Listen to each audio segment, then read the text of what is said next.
And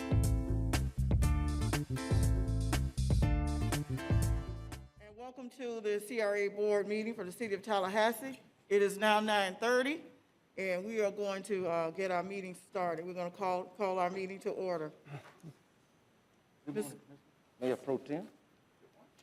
Mr. Interim Director, do we have any agenda modifications? Yes, ma'am, we do, Madam Chair. We have Dr. Minji Kim, our newly elected CAC Chair. We're going to add her under presentations, under item 2.01, under 3, Okay. Any others? No, ma'am, we have no others. Okay, well, we'll go right into our presentations. Welcome to the chambers, Madam Chair. Dr. Kim. Understand she's connected Hello. via online.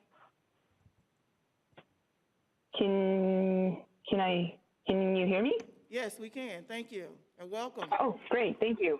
Thank you. Thank you, commissioners. Good morning. My name is Minji Kim. I was newly elected as the chair of the Greater Frenchtown Southside Community CAC after Ms. Katrina Tuggerson. I am here to provide a brief update of the past couple of CAC meetings and can take any questions that the board might have regarding the CAC discussion that took place. So I mainly wanted to update you on the process of updating the redevelopment plan as well as the strategic investment plan, because the CAC has spent a lot of time on these documents. So the redevelopment plan, as you know, was recommended. We reviewed it and recommended to adopt last September. The strategic plan CAC spent a lot of time on, and we've literally went through each and every goal and objectives, measures, and initiatives with the staff and all of the city CAC members who were present, providing very detailed feedback on each item. So as the new chair, but previously vice chair, I feel very confident and happy about the results that came out of the process. So we discussed each items through a series of 3 meetings so on October and then on November, and then we ended up recommending to adopt the document on December. So I feel like there was a very collaborative process, and Katrina did a great job leading the discussions and making sure that nothing gets missed out. So that's mainly what I wanted to talk about today. And if the board members have any questions, I'd be happy to answer anything. All right, thank you, Madam Chair. Colleagues, we have any questions of the CAC Chair?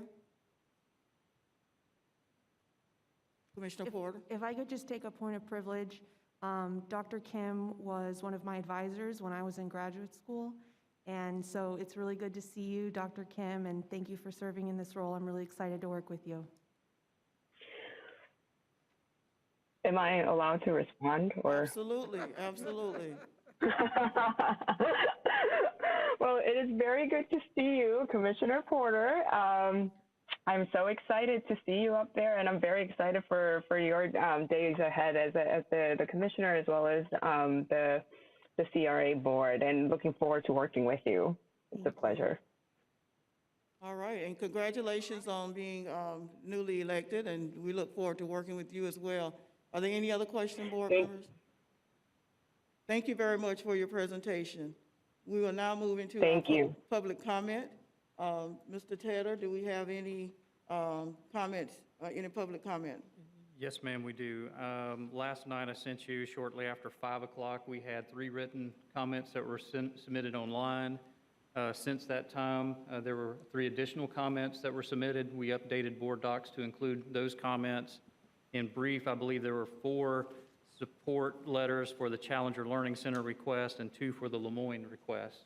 A very quick summary on those public comments. We do have a number of speakers here present today. Right now we do not have any online that want to speak, so what we have for speakers are located in the room this morning, and we'll have Sheila work through those. I believe, if I'm not wrong, Sheila, correct me, they all want to speak at the time of the items, or is there some who want to speak at the beginning of the meeting? You're correct. They're all saying that they want to speak before the discussion of the agenda item.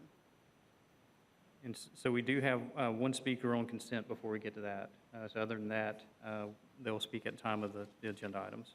Okay, thank you, Mr. Taylor. So let's go ahead and go to consent, and let's take those speakers. Okay, thank you. For item number 5.03, we have Mr. Kayla Norris Barber that would like to speak on that item. Mr. Barber, if you would come to the microphone, you will have 3 minutes. Please state your name and address for the record. And on the dais, the light will go from green to yellow to red. Thank you. Thank you. Kayla Norris Barber, 527 West Brevard Street. The GFS Disaster Assistance Grant Program. We had $250,000 allocated for that program. I can't even remember when we did it. June 29th. It's been so long ago. And we still have $36,000 remaining. The county had $19 million, and they were able to get that money on the street without a problem.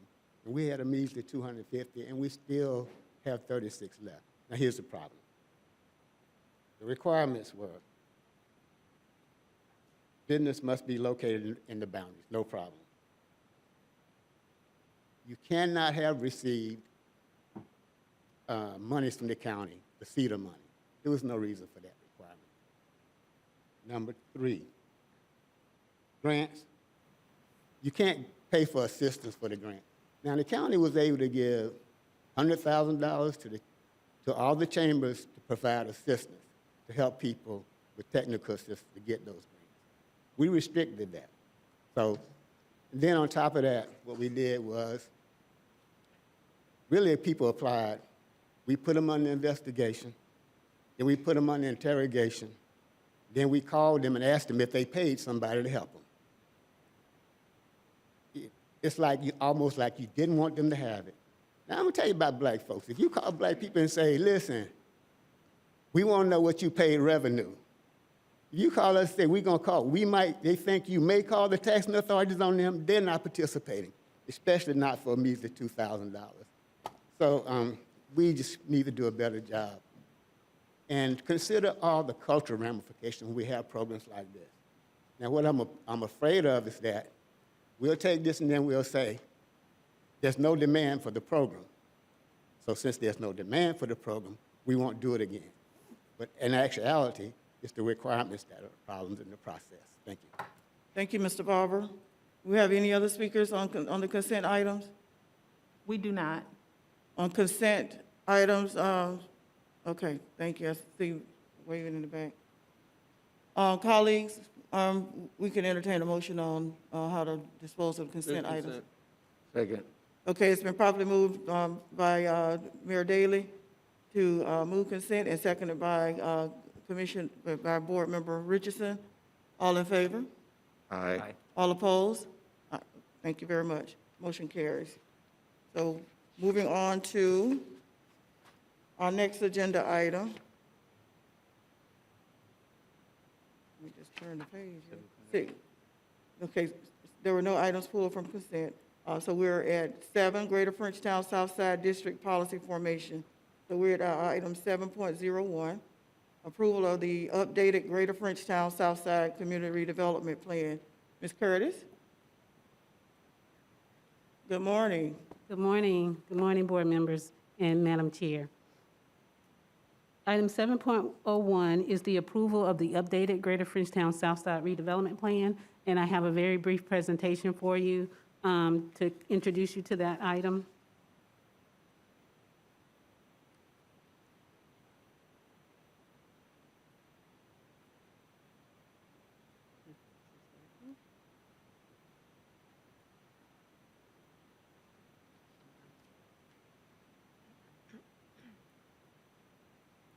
Yep, it's on.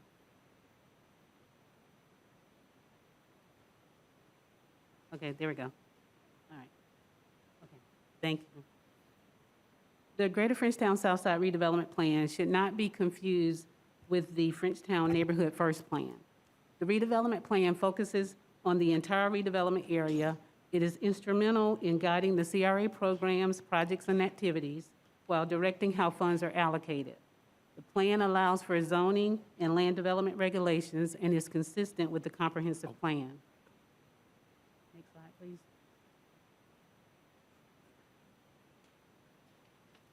The redevelopment plan was adopted in 2000 with 7 goals outlined here, originating from the community. Since its adoption, the redevelopment plan has been updated twice. Once in 2016 to expand the boundaries to include 26 parcels east of South Monroe Street, and again in 2018 to include 3 areas on the south side. Those areas include the South City neighborhood, the Lower Bond neighborhood, and areas along the west side of Lake Bradford and Spring Hill Roads on Orange Avenue. Next slide, please. Staff has held several workshops seeking input and comments for updating the redevelopment plan. We've started the conversation during the workshops, wanting to know if the 7 goals listed here are still valid or should they be replaced with other goals. The community wanted to add 5 additional goals to the existing 7 goals. Those 5 goals are listed here along with the original 7. Next slide, please.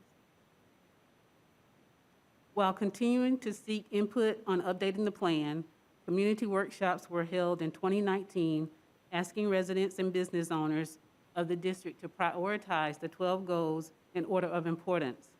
Notice there are 12 goals but 10 rankings, and that's because 3 of the goals were ranked number 7. Next slide,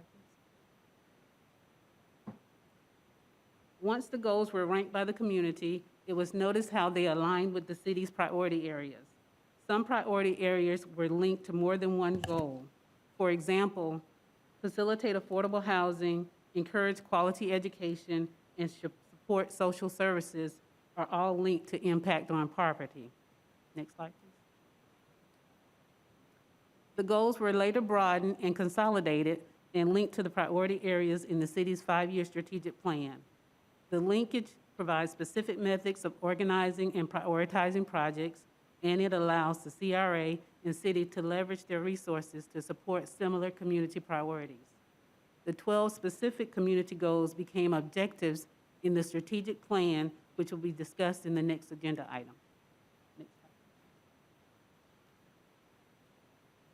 Some of the major differences between the original plan and the updated plan include sub-area analysis, where districts were divided into 8 sub-areas to examine the area's strengths, issues, and opportunities. Several appendices are also in the updated plan, which were not in the original plan. The appendices look at existing demographic conditions in the district, updated neighborhood impact study, and a market analysis. Next slide. Florida Statutes Chapter 163 requires several steps before updating the redevelopment plan can be adopted. On September 14, 2020, the CAC accepted the updated redevelopment plan, and on January 5th of this year, the local planning agency found the updated plan to be consistent with the comprehensive plan. In order to complete the state's mandated approval process, staff is requesting the CRA board approve the updated redevelopment plan to move forward in the adoption process. If approved by the CRA, the next steps are to notify the county and other taxing authorities seeking objections to the plan. If there are no objections, staff will publish a notice for a public hearing and ask the City Commission to consider adopting the plan. This concludes my presentation, and I'm here to answer any questions you may have. Okay, before we go into board discussion, understand we do have speakers on this item. Yes, ma'am. That is Ms. Williams. correct. Yes, we have 2 speakers. The first speaker is Mr. Kayla Norris Barber, who will be followed by Mr. Stanley Sims. Again, name and address for the record. And you'll have 3 minutes, please.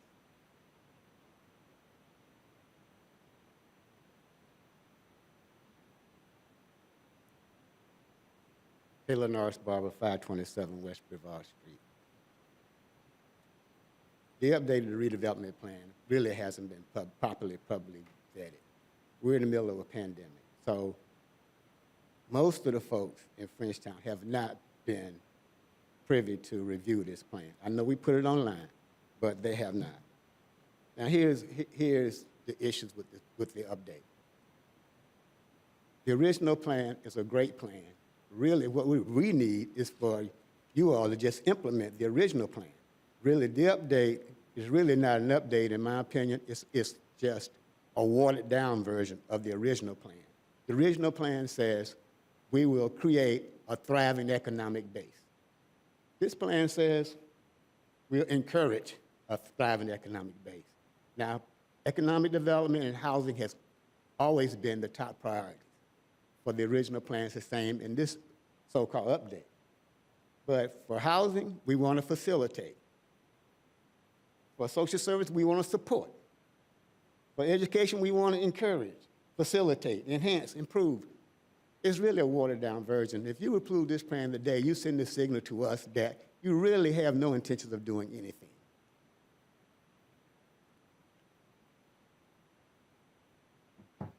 Mr. Sims?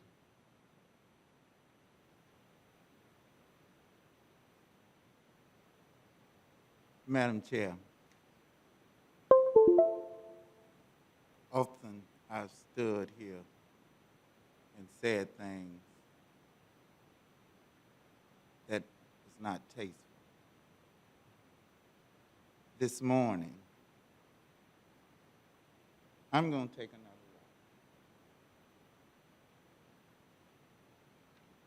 route. I've been talking about not having access to city employees in reference to creating fair wage jobs in communities like Frenchtown, where the CRA operates, where real opportunity needs to be created. I sent this text. By the way, it's a white guy. Please give me a call when you can. Something very important I need to share with you. That text was sent to a city employee on Monday, 10:33 a.m. On Monday, that same day, for clarification, Mayor, at 12:45, I received a response after I had went by the city manager's office and spoke with Barry and left a message for Mr. Tedder to give me a call. Knew he was in a meeting, could not meet with me, but just call me. Text me, send me an email, something. Boom, shakalaka. I'm in meeting after meeting. We'll call during a break. Can you share in a text? I ain't the best, but that's the best he had at that. To me, that is a beacon of hope. Because that's something, Madam Chair, I hadn't received in over 14 months. Now, will words become deeds? As Reverend Avenatti said at Coretta Scott's funeral, time will tell. Mr. Sims, you have 30 seconds if you will conclude your comments, and please add your. But at the address for end of the record. day, I believe that Wayne and this staff, not because of what someone told me, I saw the interaction. We're not where we want to be. But Madam Chair, we on the right road. Thank you, Mr. Sims, and thank you, Mr. Barber, for your comments. Are those the only two speakers? Yes, ma'am, for agenda item number 701. Okay. For item 701, board members, want to entertain some conversation or a motion? I would move staff recommendation, Madam Chair. Second. Okay, it's been properly moved by Board Member Richardson and second by the mayor. All in favor? Aye. Aye. All opposed? Motion carries. Thank you very much. We will now move to item 7.02. approval of the Greater Frenchtown Southside Strategic Investment Plan. Ms. Curtis? Thank you, Madam Chair. Item 7.02, the approval of the Greater Frenchtown Strategic Investment Plan. I have another brief presentation for you. While updating the redevelopment plan, staff wanted to ensure citizens of the district that their updated plan would not just sit on the shelf, like most plans do. So we decided to look at this plan. We had a plan in 2015, which was an investment plan, but that plan was not tied to a budget, and it did not have any measures in the plan. So as we were updating the redevelopment plan, we wanted to ensure citizens that we would have a plan that we could actually implement to accomplish the goals within the redevelopment plan. So for the last 3 months, we've been working with the Citizens Advisory Committee and citizens who attended those meetings to complete the investment plan that you'll see this morning. The plan has been on the CRA's webpage since January 7th, seeking additional citizen comments and input. Working now?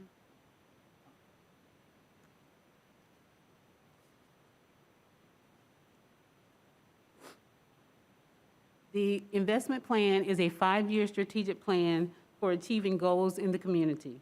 It complements the redevelopment plan containing the objectives, measures, and initiatives of each goal in the redevelopment plan. Both plans will work together to guide the redevelopment efforts in the district. As I go through this brief summary, you'll see highlights of I'll highlight the priority areas as well as the goals in the plan, and you'll notice that 12 of the community ranked goals have now become objectives in the investment plan. You'll also notice targets that are in place to measure how we're doing in accomplishing the goals.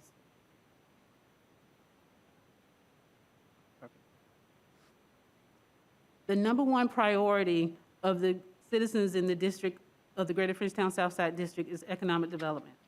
The goal is to create a thriving economic environment in the district. Over the next 5 years, the CRA has planned to invest $8.7 million in economic development activities by attracting new and retaining existing businesses through investment in small local businesses, medium and large-scale redevelopment projects that meet or exceed MWSBE participation goals.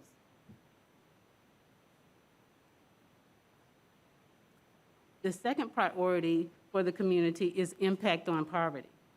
The goal is to assist residents with access to resources which lead to opportunities for wealth accumulation by increasing the availability of affordable mixed-income housing, encouraging a quality education, and increasing social services supported by the residents.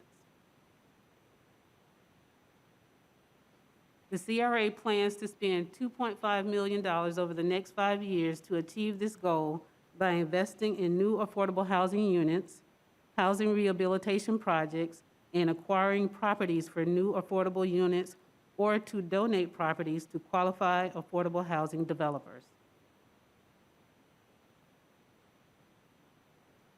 Public safety is the third priority area, with the goal of creating a place where residents and visitors feel safe and secure by increasing neighborhood safety by funding safety improvement projects such as upgrading lighting, crosswalks, and traffic calming.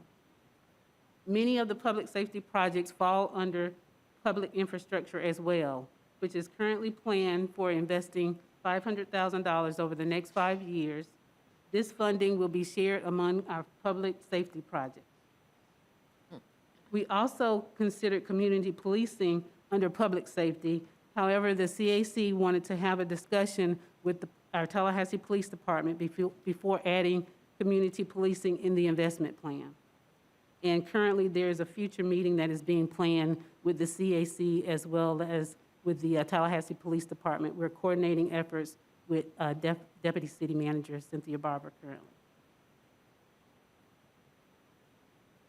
The fourth priority area is quality of life, where the goal is to promote a healthy, vibrant, and culturally rich community by enhancing the beauty of the Greater Frenchtown Southside neighborhoods, promoting arts, culture, entertainment, and historic character of the district, and enhancing public spaces and parks. An investment of $12 million has been planned for Neighborhood First plans over the next 5 years.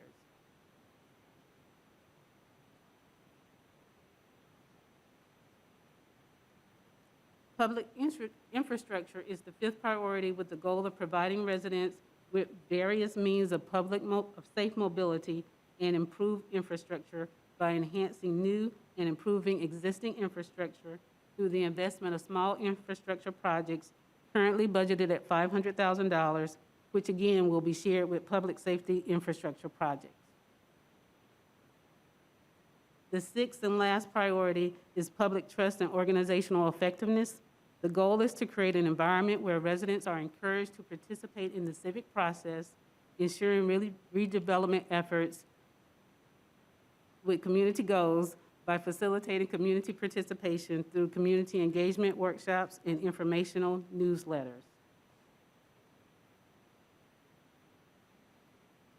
The strategic investment plan will be evaluated every year as part of the budget adoption process, so it aligns with the budget for implementation purposes.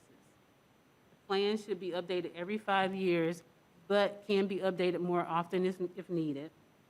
On December 7th, the CAC recommended that the CRA approves the Greater Frenchtown Southside Strategic Investment Plan. This concludes the presentation, and I'm here to answer any questions you may have.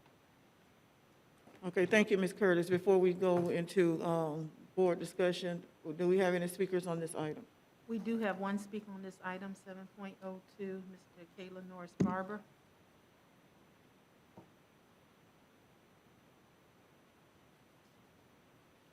Welcome back, Mr. Barber. Kayla Norris Barber, 527 West Brevard Street.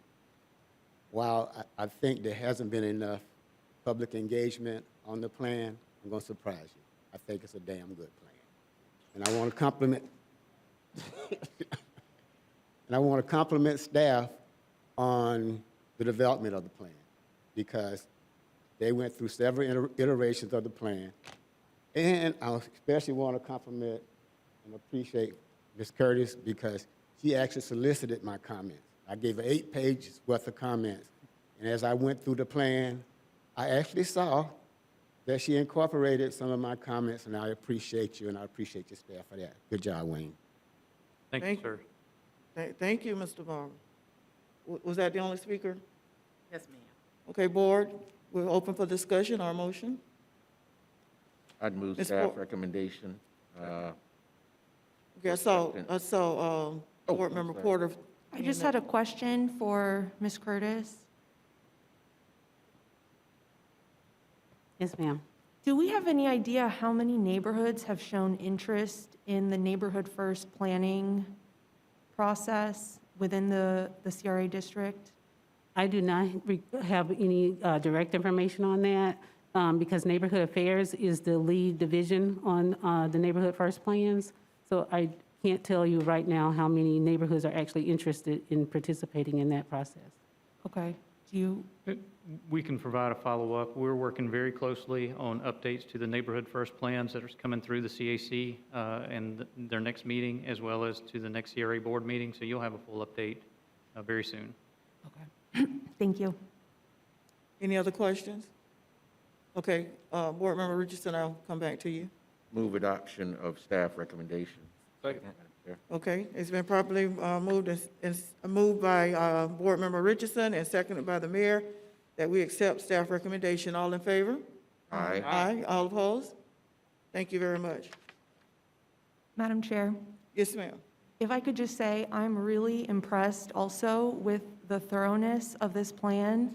I'm really excited. I think this is exactly what the CRA has needed for a long time. I think I'm excited too to see in this plan that the CRA is going to be a little bit more proactive in some of, we've been very applicant-driven for a long time. So I'm very excited and impressed with this plan. So thank you so much for your work on this. All right, thank you. Our next agenda item is 8.01, proposed fiscal year 2021 downtown district community redevelopment area, infrastructure project priorities. Welcome, Mr. McGraw. Well, thank you very much, Chair. This is going to be a presentation. So this is a review of some things that came from our Downtown Redevelopment Commission. For the past year or so, the Downtown Redevelopment Commission has been looking at a variety of projects that could improve connectivity in our, in our downtown district. What we're presenting to you today is some of the projects they've come forward with for fiscal year 2021.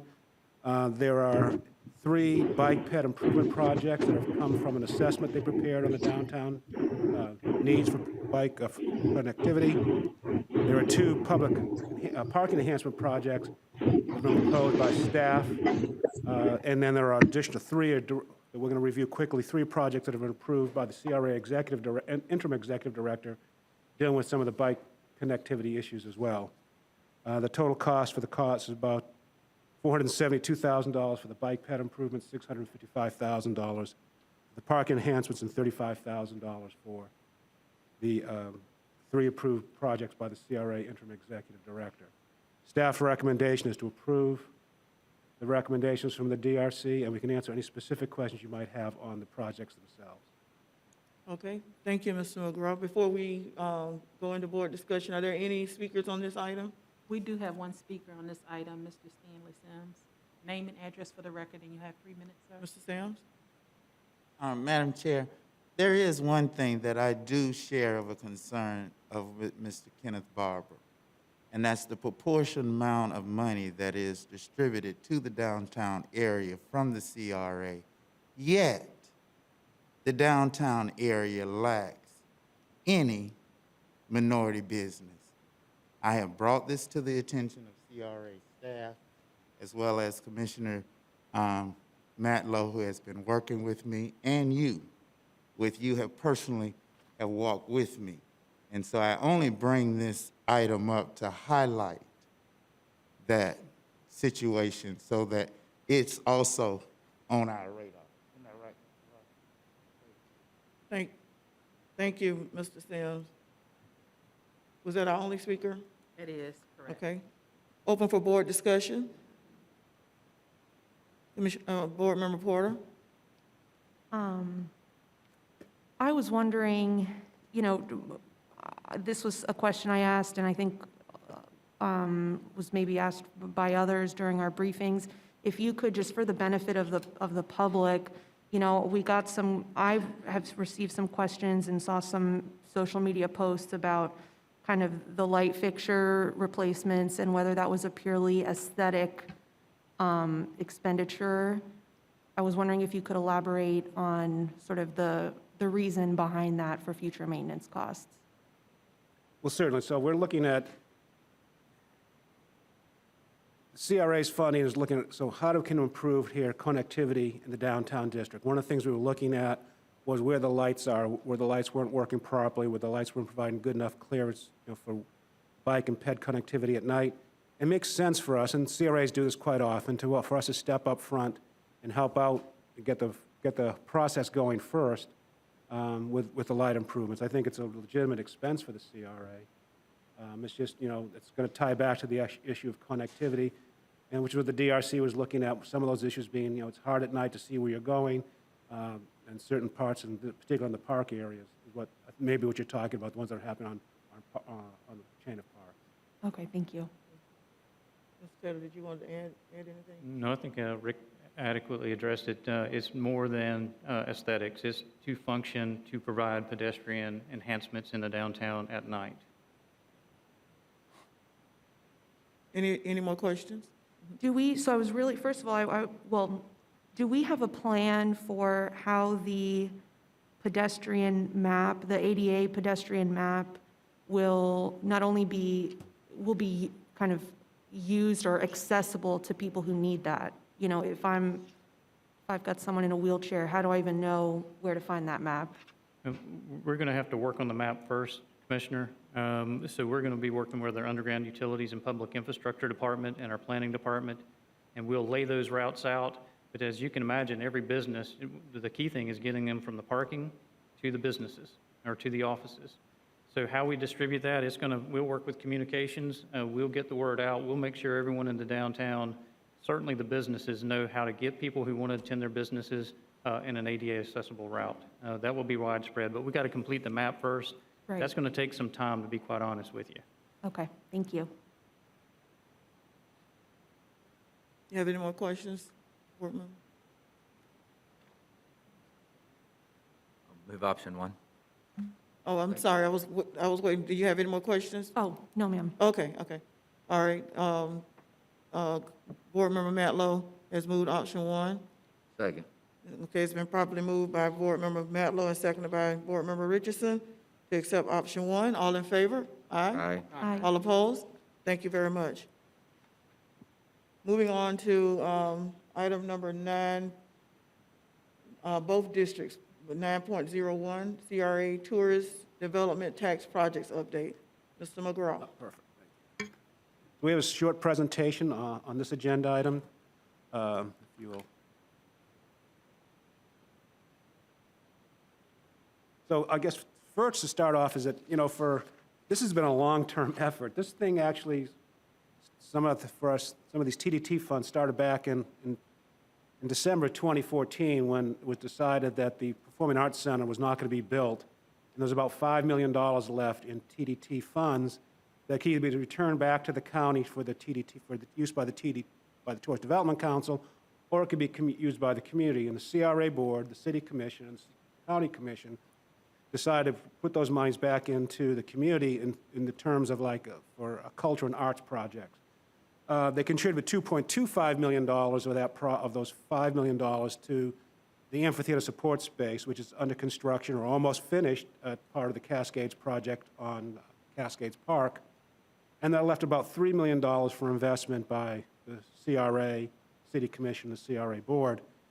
That application process started in March of 2018, so we're kind of, it takes us a couple of years to get there. But in July of 2018, we had the CRA Board, based upon recommendations that came from the Arts, Culture, and Arts, Culture, and Review Committee, that was a group of private citizens that evaluated the various applications, made a recommendation to the CRA Board and the City Council, and the City Commission, and the Leon County Commission to approve grant funds. And the approval that came from the CRA Board approved grant funds. We'll talk about those on the next page, which was July 9th. The Leon County Commission approved theirs on July 10th, and the City Commission approved theirs on July 11th. It's important to note that because the way the interlocal agreement is written, dealing with these funds, all three of those boards have to make a recommendation. It has to be the same recommendation on the use of the TDT arts funds. I assume the CRA Board and the City Commission will always agree, but it's the other part working with the county on their use as well. Those three projects committed $3 million in TDT funds,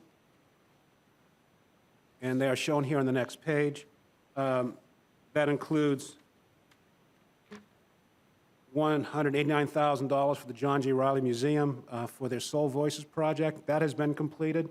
You can walk around the Frenchtown area and see those historic plaques right now in the trail.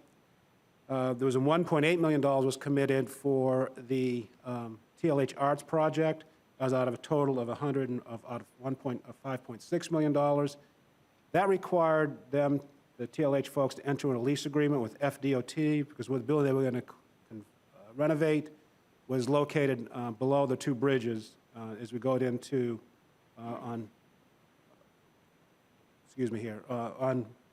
at the entrance to the park. I'm apologizing. The problem was that they weren't able to secure that loan. They weren't able to secure that lease with DOT. DOT's indicated the building will not be available, and they have intentions to demolish the building. TLH Arts folks have now come back and requested a little bit more time to see if they could work out an agreement with TLH, with FDOT, to have that lease executed. So originally, our thought was that the funds were going to become available. I think we're proposing now that the funds TLH is asking us to hold off on committing those funds to other projects. The Lemoyne Arts Gallery has come back and has requested, they were approved for $1 million. They're asking for an additional $1 million to $2 million to complete their project, and they want to purchase a property on Gaston Street. And rather than doing a renovation of the old building, they would build a new building. They'll renovate the building they're going to buy for $2 million, and then move their facilities over there, and then do some minor improvements on the site regarding the gardens and other pieces of property.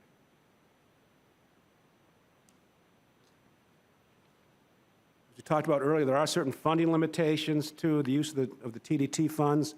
Chapter 125 specifically points out those conditions, and what you can see on this page here, the most key word is publicly owned or publicly operated. That cannot be private property, has to be publicly owned property, or it can be, in some cases, be used run by a not-for-profit organization. And one of the keys on this term is to promote and advertise tourism. That's how all these projects kind of fit in to being consistent with 125, either publicly owned with certain operations, or they promote and advertise tourism within the state, and in some cases nationally. As part of the agenda item, we have received requests from other organizations that have indicated a desire for funding as well. The Challenger Learning Center has requested maybe considered for $700,000 in grant funding for some interior improvements to their building. The Department of Health building at Cascades Park, Cascades, has requested $1.8 million to buy the Department of Health building and could use it as part of the effort to create a civil rights memorial in that area. And also Ashmore's building is looking for some funds to purchase the Ashmore building, and that cost would be over $1 million. And that would be used as a way to recognize the history of the Frenchtown community. The recommendation, and this just highlights the third approval process to the Third Amendment. Again, if any actions are going to approve by the CRA, that recommended by the CRA, would also have to be recommended by the City Commission, would also have to be recommended by the Leon County Board of Commissioners. The recommendation, the agenda item today is to accept the TDT project update, and it's also to provide board direction on next steps. I do believe that, Wayne, there are some. Did you want to talk to the next ones? Well, I think we had other options identified in the agenda, but if you want to take the public speakers first, and then we could walk through those options if you desire, we'll just take your lead on how to approach the next steps. Absolutely, but I'd like to make one correction. The Ashmore building does not need to be purchased. It is owned by the city. That's correct. It would be for renovations of the Ashmore building. Okay. Yes. Okay, we'll now take public speakers. Thank you. We have two public speakers on this item, 9.01, Ms. Michelle Personette, followed by Mr. Jake Kiker. Name and address for the record, please, and you'll have 3 minutes. Thank you. Good morning, Mayor, Commissioners, CRA staff, and others. On this day, January 28th, 1986, at 11:38 a.m., the Space Shuttle Challenger's mission abruptly ended only 73 seconds into flight, 35 years ago today. That accident took the lives of 7 brave astronauts, including Krista McAuliffe, the first teacher to go to space. From that tragedy, Challenger Learning Centers across the country were formed to continue the shuttle's mission and recapture the country's love of space, science, and education.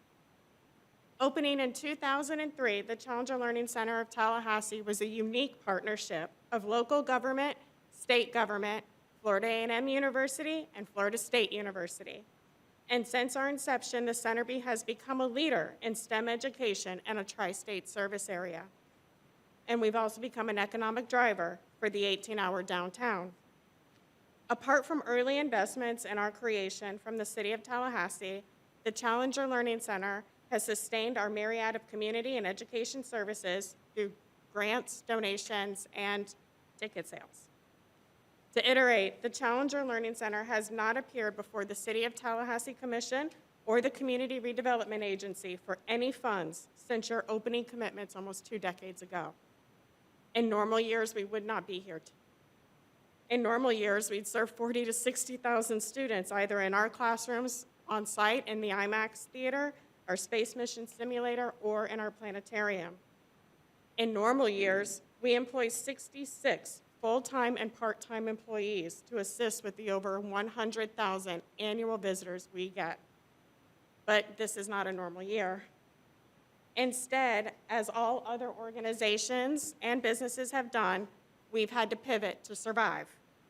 We've been creative in both our programming, giving students the ability to learn virtually, and in our funding sources, applying for grants and seeking donations from some non-traditional sources. However, we are preparing for normal times to come, and as such, we must continue the planning to revamp our IMAX theater so it's ready to host students and families once again. Therefore, it is fitting that today, 35 years after the tragedy that inspired our mission, I stand before you on behalf of our board of directors, our FAMU FSU College of Engineering family, and the 100,000 annual visitors and 60,000 students that come to the Challenger Center each year, and request your approval to administer $700,000 of the TDT Arts funds towards the Challenger Learning Center's IMAX project. The funds you would approve today could begin turning dirt this year. And though COVID may change the look of on-site education and entertainment right now, we know these students and families will return in person. And when they do, we will continue to change their lives. How do we know this? Just ask Emma Schaefer. She's a local student that is now attending the University of Central Florida, majoring in aerospace engineering. Ms. Personette, if you would start concluding your comments, and don't forget to add your address for the record, please. May I have one? Okay. Yes, ma'am. She selected her major because of a documentary she saw at your Challenger Learning Center. Help us continue to impact students' lives by allocating the requested funding toward a treasured centerpiece of downtown Tallahassee. Thank you, and I'm happy to answer any questions that you may have. Thank you. The next speaker. Okay. I'd like to make a correction. There was a little bit of a snafu with some of the speaker cards in the agenda item number listed for the speakers. In actuality, for this agenda item number 9.01, there are actually 5 speakers, so I will go through and say their names. Directly behind Ms. Personette, Mr. Kiker, you would be next. We have Ms. Pam Dofeek, followed behind her would be Ms. Stephanie Whitfield, and then Mr. Paul Kraft. Please, your name and address for the record, and you will have 3 minutes, sir. My name is Jake Kiker, and my address is 222 Oakland Avenue. I'm a board member of TLH Arts, Inc., as you saw in the presentation. We began a long process a long time ago with a lot of groups. Our nonprofit, unlike others, was actually a collaborative effort, including groups like, well, certainly Domi Station, but also Distinguished Young Gentlemen of America, Inc., the Florida Jazz and Blues Festival. We had support at the actual meetings of everybody from, of course, Mickey Faust to Doc Baker and Tallahassee Nights Live way back in the day. The one point I would like to make, it's a bit of a, not a misnomer, but on the slide referenced not being able to secure a lease. At the time of the original award, there was a 99-year lease in place with the City of Tallahassee as the primary leaseholder.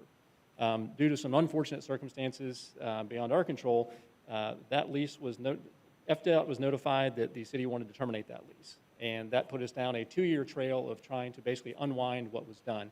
I say we, but we weren't really actually engaged in that process. At the direction and at giving deference to staff, we were asked to sit on the sideline and let them try to work through those issues. Unfortunately, they did not get worked through, and this past fall, we were finally given the go-ahead to engage with FDOT directly to see if we could put this thing back on track. Since that time, we've done that. We've actually engaged and got a great response from a local lobbyist, a guy named Jim Boxhold, who's a former secretary at FDOT, who is actually working with us pro bono to try and help this project and see if we can get it going. Unfortunately, we're in the middle of committee, and we have an upcoming session, and so we're not moving as quickly as we'd like to. But in any event, that's an important thing that I want to point out. For you all, my purpose is to address you all today is just to emphasize the importance of process.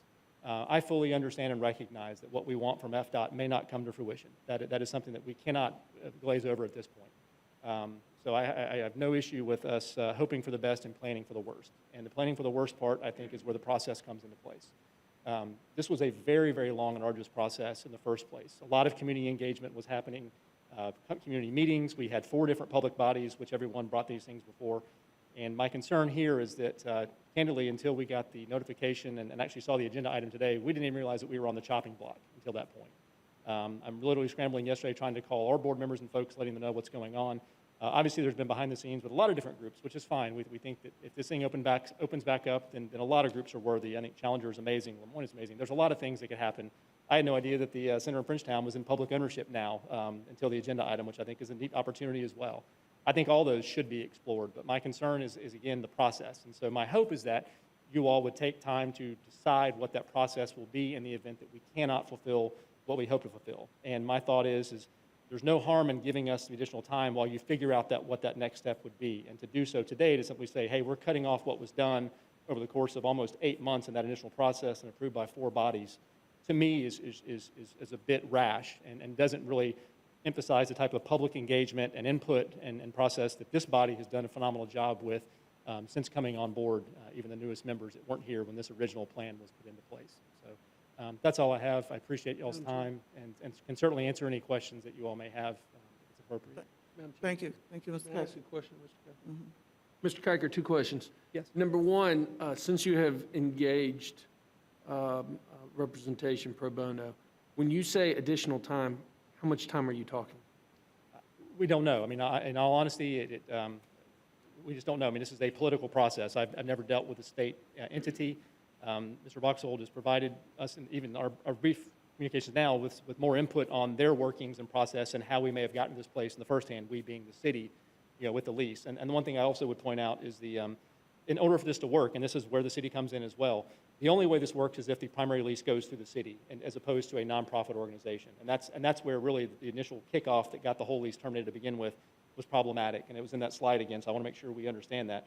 The process for having a lease to a private entity, whether it's a for-profit or nonprofit, is wholly different from FDOT being able to lease to a municipality, which is the path of least resistance and the fastest possible way to get this done. And so to answer your question, Mayor, I don't know. My hope would be that if we could be provided at least enough time, and unless and until you decide what the next process would be in terms of reallocating or doing something else, that would be great. But again, I don't have a specific ask. It's simply, how much time can we get? But I will say this: we are working diligently. We can provide weekly updates, communications updates. We'll be happy to. But that's all I know. I wish I could. I'd love to tell you a time. I just don't know. Okay, last question.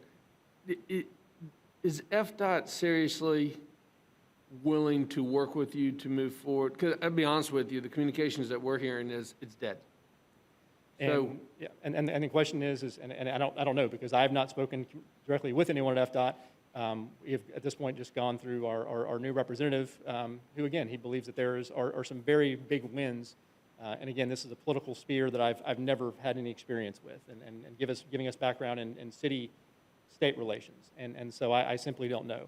I would, however, I mean, again, given the fact that he has been in that process, not only in that process, but again, being the former secretary of FDOT, I would love to at least give him the chance. I mean, and whether that be 30 days, 45 days, 60 days, and that was my thought was, while you all are formulating the next steps, again, planning for that worst case and what that process would be to bring all the other groups together and again, put this back out to the arts community the way it was the first time around, which I think transparency and engagement would dictate, at least giving us that time to try and do that. And I can actually, if it can't get done, I'll be the first one to say, yeah, let's just cut it off.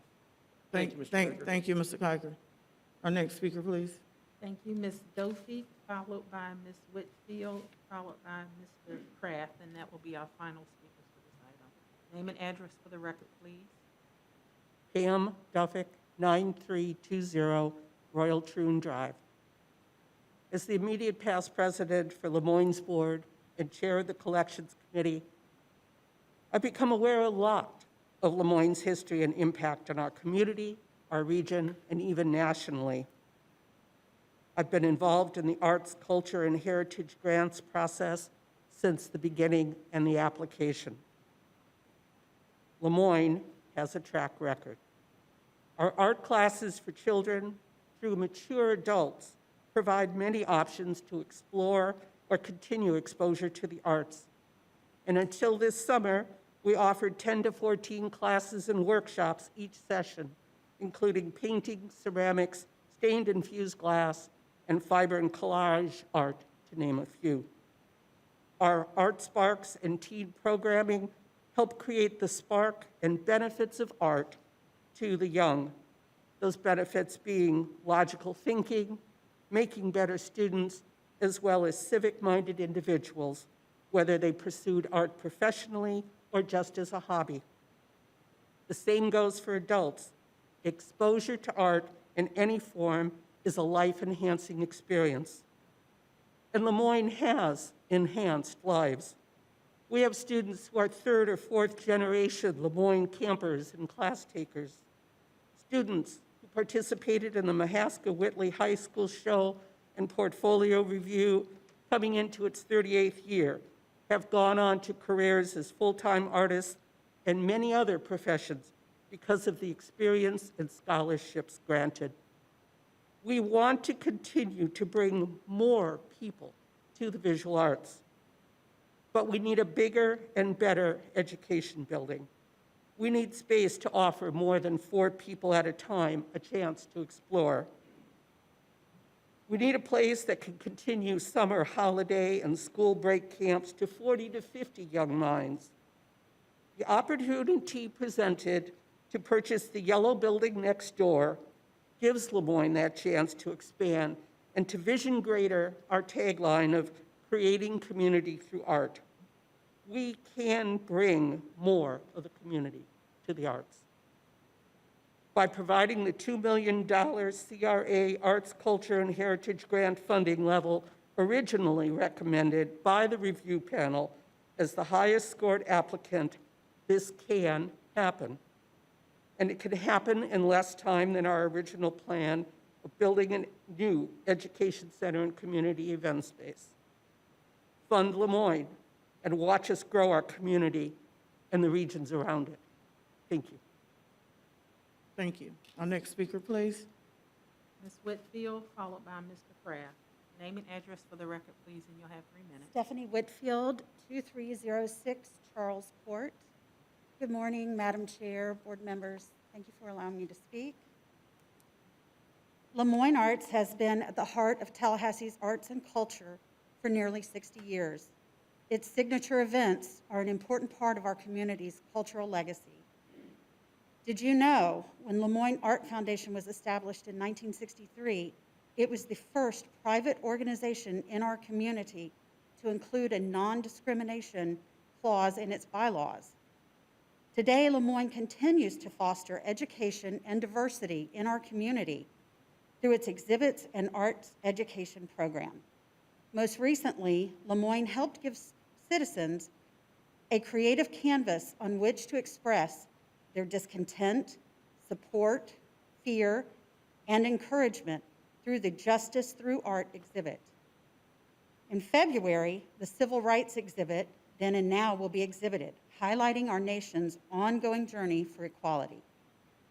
Artists for these and other important exhibits often find their voice through Lemoyne Arts education programs. As arts funding in schools continues to be diminished, it is even more vital that art education programs such as Lemoyne meets this critical need. As my fellow Lemoyne supporters have mentioned, an exciting new opportunity has recently appeared for Lemoyne. The adjacent commercial property to the south of the gallery is available, and if purchased, would enable Lemoyne to create modern classrooms for arts education and invest in our area's youth, particularly disadvantaged and at-risk students. An application has been submitted to the board to fund this. Your targeted investment in Lemoyne will enable it to accomplish this vision of the future. Lemoyne Arts is a cherished and esteemed partner in Tallahassee's cultural life. I support its efforts to better serve our community, and I ask you to support it as well by funding Lemoyne's $2 million CRA Arts, Culture, and Heritage Grant request. Thank you for your consideration. Thank you. Next speaker, please.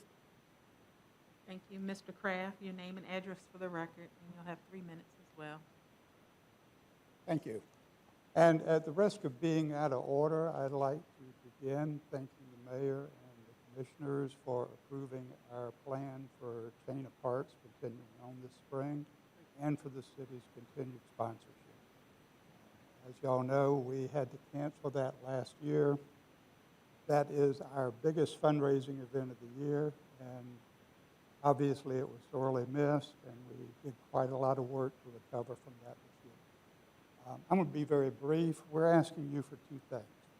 We're asking for a modification in scope abandoning our original plan to build a $3.2 million building over several years, allowing us to move forward buying a building for slightly more than $1 million, which could be occupied within 6 months.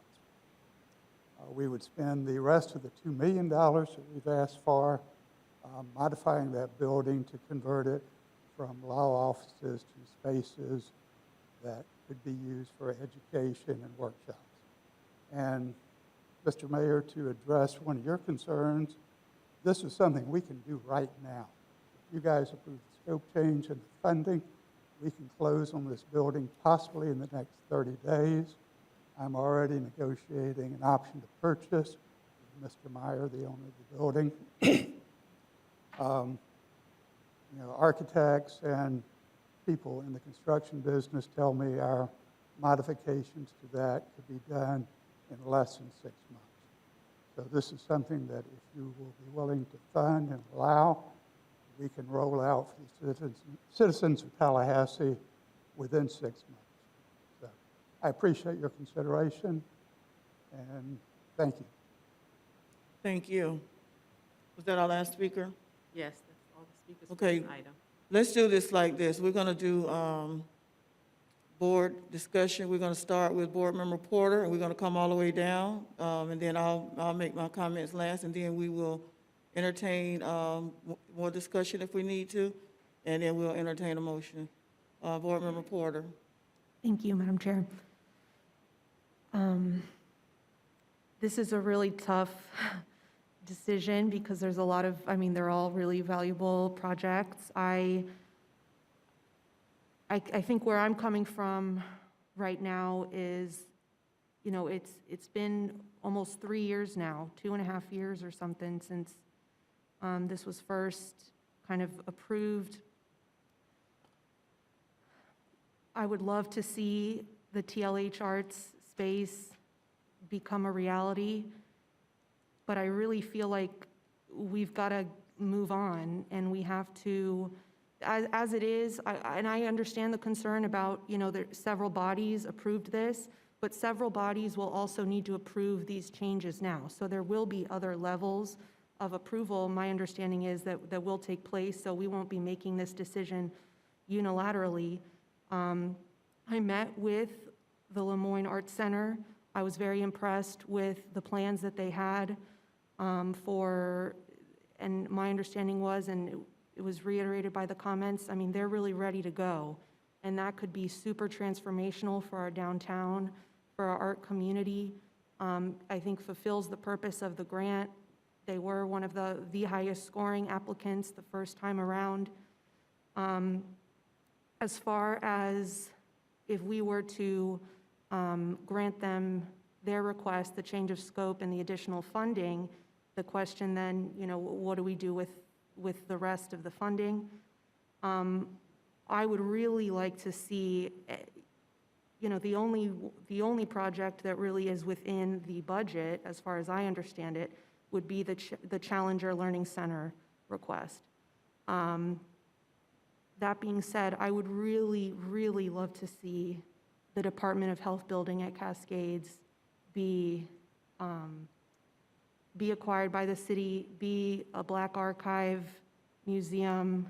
So I also would love to see the Ashmore building be renovated. And so I think where I'm coming from, I would like to see staff come back with some more information perhaps about, our options with the Department of Health building or the Ashmore building, and then go ahead and approve the Lemoyne funding. Okay, thank you. Board Member Richardson. Thank you, Madam Chair, and my thoughts are really along the same lines as Commissioner Porter.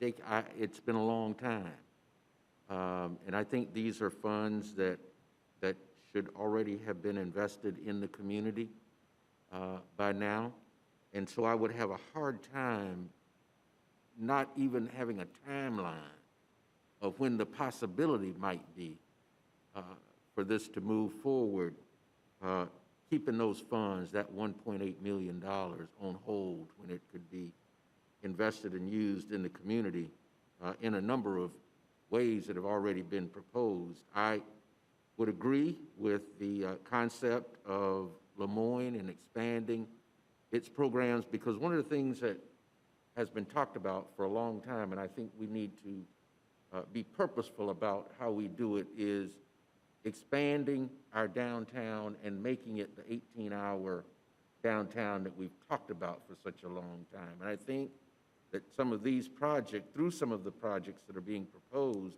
we have an opportunity to do that. And Lemoyne is one of those. The Challenger Learning Center is the other. Both of my daughters have done the summer camps at Challenger Learning Center. It's a phenomenal asset to our downtown, and I think it needs some investment as well. And so that's where I would be in terms of the options that have been provided, is that the funding go to Lemoyne to expand their programs and operation, and for the Challenger Learning Center. Okay, thank you. Board Member Matlow? Thank you, Madam Chair. Look, I mean, looking at the list in front of us, I think any one of these projects would be a great asset to our community.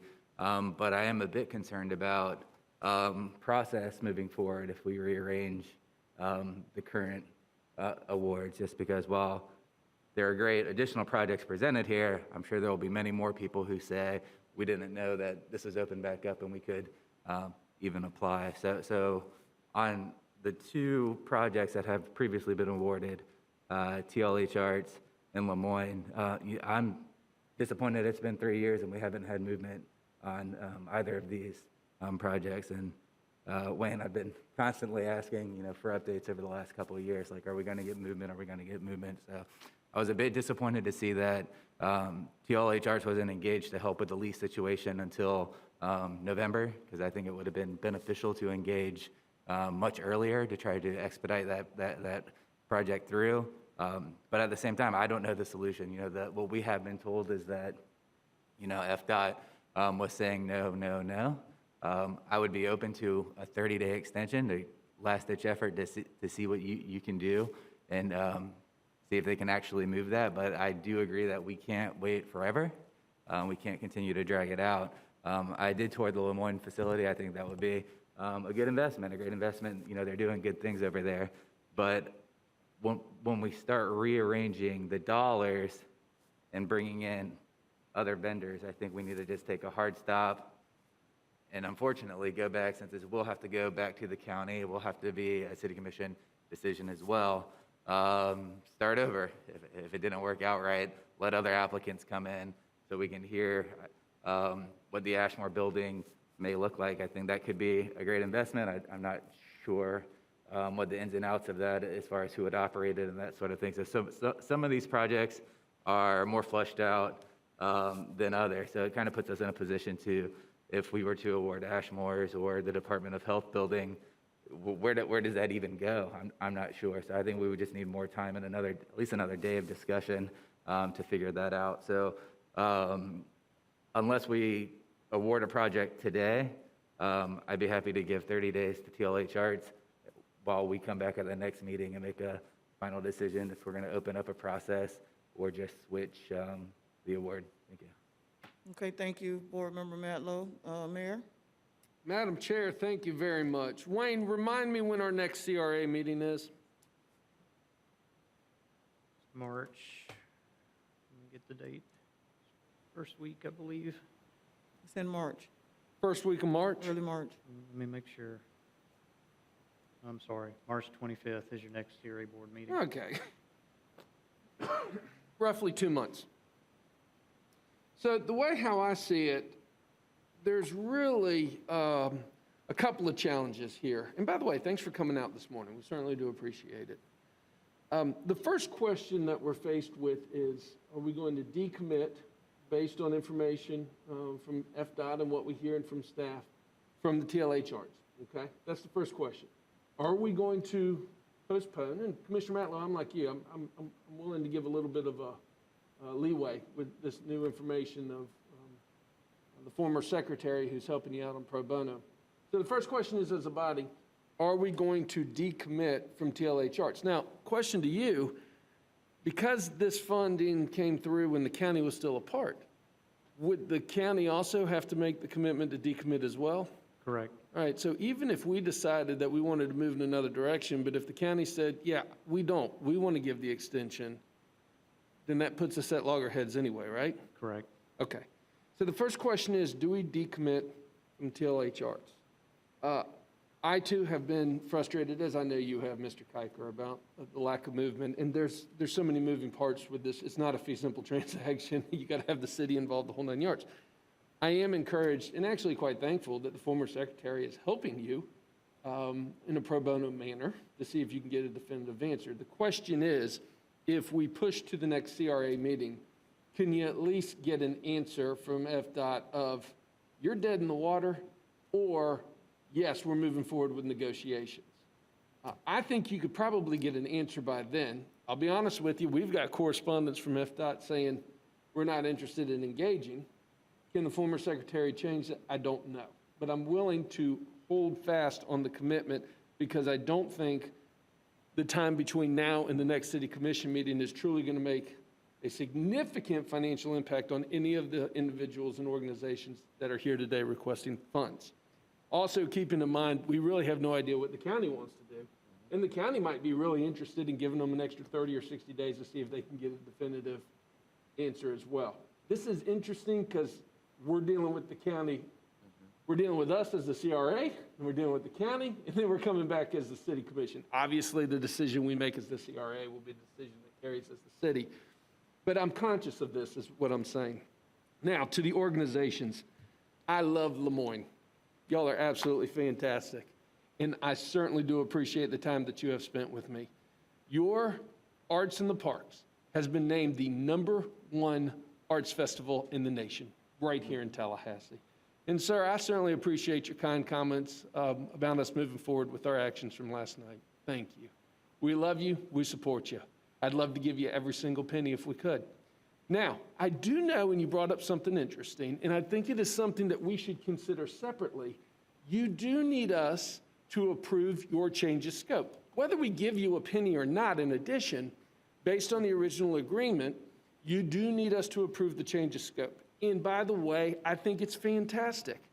I don't think Lemoyne's throwing a curveball. I mean, if you knew that this building was going to be available way back when, yeah, you would have jumped at the opportunity. And thank goodness you have this opportunity that has presented itself in the past couple of weeks or months. Sure, you should go for it. So I do think, Madam Chair, that we should, if it's the will of the body, at least entertain a motion later when appropriate to approve. My position is to approve the change of scope for Lemoyne that gives them the flexibility to pursue this new dream. That is obviously something that we could talk about as well. Challenger Learning Center. Full disclosure, I have been on the board of directors of the Challenger Learning Center, both as a county commissioner and now as your mayor. I love that organization. My kids go to camp at that organization. I've been involved for the past 10 years, and I'd be remiss to say that I was the second winner of the stand-up comedy challenge for the Challenger Learning Center, which used to be the fundraiser that they had with the local, local celebrities that would come up. I understand in great detail the need for the renovations that they're talking about, and I do know the success that they've had here in Tallahassee. To be able to acquire the Department of Health building, Commissioner Porter, I couldn't agree with you more. I mean, it would be absolutely amazing. You're talking about a dynamic ability to continue the redevelopment from Cascades Park up. Commissioner Matlow, you touched on it too. Yeah, I mean, that's an opportunity that we have to seriously consider, whether it's within the bounds of the CRA or just in the bounds of the city itself with the resources that we might have. I couldn't agree anymore. And then, come on, we're talking about Ashmore. My goodness, we finally got it back into our hands. We have the most amazing opportunity to redevelop that piece of property, which is going to spur more redevelopment at the significant intersection in Frenchtown, and it just goes from there. The problem I see is we've got 4 incredible projects.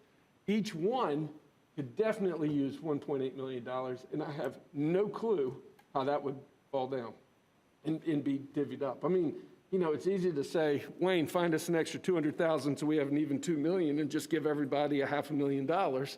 But I don't know if that's the right thing to do on the fly. So my position is, I think that we should push a decision till the next CRA meeting. I actually think we should invite the county to join us at that CRA meeting on this particular item so that we can have a joint discussion. What I also don't want, Commissioner Richardson, is this back and forth. We want to do this, then they want to do that. And we want to do this, and then we want, and that is even more time and would just push a final decision out even further, which I think would be to the detriment of all of the organizations.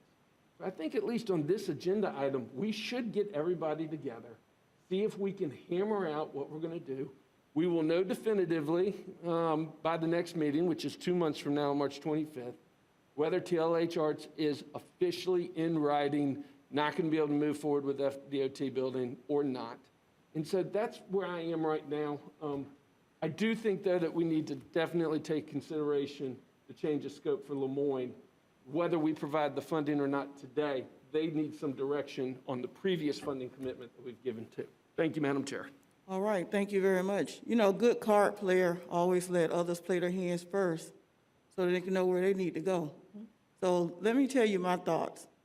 In looking at how these funds were originally allocated and distributed, Riley House got less than $200,000, and the rest of the money went to other places. So when you look at equitable distribution, it was not distributed equitably. And I'm not saying that that was a criteria, but we got to always be looking at that because we got to look at our whole community. So we got an organization that deals with our history and lots of other, it's an asset, so much of an asset to the community that it is now a part of the city operations. Less than 200,000, while millions went other places. So when I look at this, I'm looking at an opportunity to redistribute that and to make it more equitably spread around our community. And so, and then of course, you know, y'all know you hear me talk a lot about splitting the baby because that's what we do. We have to think about how to make it work for everybody. And Jake, you know, you and I had a conversation yesterday, and we have conversations about lots of things going on in our community, but I just can't see us sitting on $1.8 million and waiting for something to happen when we've received an email from DOT that it is dead in the water, and even if they agreed, if you were able to get it done, the lease would still have to be with the city, and they have indicated that they are not interested in doing this with us. So at some point in time, you've got to understand that when you get that Dear John letter, you got to move on to the next one. And so I would like to see this happening. In Lemoyne, thank you for the tour. It was outstanding. I think you're a great asset to our community and to the Challenger Learning Center. I was actually in Brevard County. I worked as a programmer when that shuttle blew. I was actually able to go out. I mean, it's just devastating. I had nightmares afterwards because I lived there. I lived in Palm Bay, and that happened at the Space Center. And my husband worked even closer to it. And so we actually went out and we could see in the air what was left behind. And it was horrific. Yes, the teacher was there. There were a number of folks there. The scientist, Dr. McKnight, was there. And it was just heart-wrenching. So I get it. I get it. So here's where I am. Y'all know I'm the mother of 3 sons. And so, I'm always trying to make them good.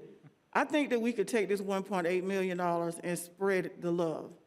And what I charted out is, and I know it's not nearly enough to complete projects, but it's enough to get you going and to let you know what you need to fundraise or get other monies from. For Lemoyne, I suggest that we do $400,000 of the $1.8 million. Do that $400,000, and for Challenger, $400,000, and for Ashmore, do a solid $1 million. That building is already owned. You don't have to buy it. The money can be used right away to start renovations because that would bring money contributed to community causes. That would bring, with the Riley House money included, to like $1.2 million, as opposed to the others we've given some other millions, and now we're saying give some more. Let's bring it to some level of equitable distribution is what I'm saying. and to also help with the uplift of a people. In Frenchtown, there's some conversation about doing a civil rights museum or institute right across the street from Old Lincoln to make sure that no one ever forgets that Frenchtown was the heart of the civil rights movement. And so you have Ashmore sitting there in the middle of the street, owned by the city. This money could go not to a building, but could go to renovating and trying to restore and give a sense of pride in a CRA district where there's other work that's going to be going on there as well and could be combined with that. I would hope, I'm asking my colleagues to join me in an equal distribution of arts and culture to make sure that the Black and African American, whatever you want to call us, that we also get a fair share of these dollars, because these dollars came from the purses and pocketbooks of these people as well. So I would hope that we would move and not delay, because, you know, we need to put these dollars at work right away, because we don't know what's going to happen next.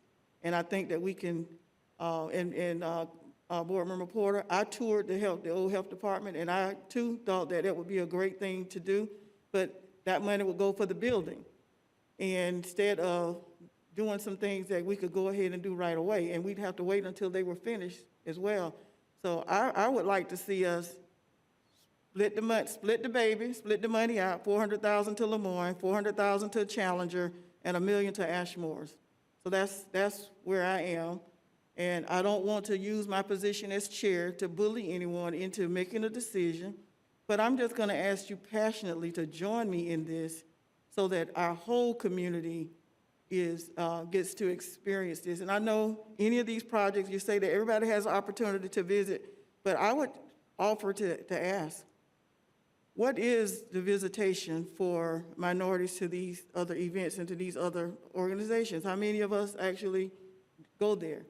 But if we put something in the community where the civil rights birthplace for Leon County, we know that people will come from other places as well, like they do for the other projects, and that's going to put heads in beds and going to spend money in our community.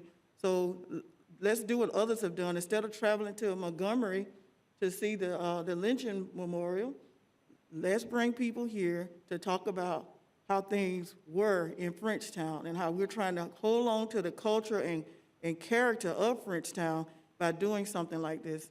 So I'm asking y'all to join me in this, if you would. And if you don't, I still love you. You know, I know you do what you think is best. Board Member Porter. Yes, thank you, Madam Chair. I just have a few questions. Is the Challenger Center, that's a public-private organization in partnership? Michelle can answer that.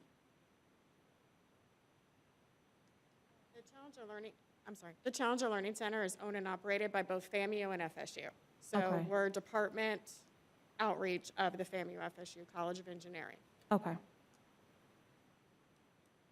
You had any other questions?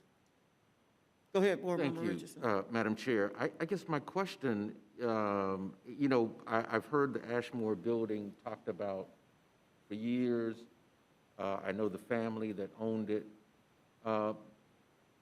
And I know that the city owns the building, but what would be, if we put money into that, what would be the long-term goal in terms of operations and how that would be funded to sustain it over the years?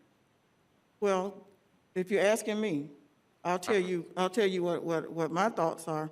Like many of these other organizations, they started somewhere. They had to have capital fundraising. They had to have people to help them develop programming. Think about the Riley House, for instance. How did the Riley House do what they've done? So we would need someone with that kind of the energy and the thought and connections of a Miss Altamise Barnes and a Dr. Myers. And there are people in our community. In fact, what gave me this idea is that some folks approached us, because they were getting ready to write a grant to try to build a civil rights museum. Hopefully, they want to do it on the spot where Lincoln, on the old Lincoln neighborhood, the old Lincoln High School spot. And because of some other reasons, they were not able to do that. So there's interest in sustaining and supporting, just need money. And Lemoyne and Challenger and Riley House, they've established organizations, have had fundraising efforts to help them meet their goals. And I would think that we should be able to support this or the Ashmore project to do the same thing. Board Member Porter. I think, so where I am right now, I also want to, I'm ready to move forward today.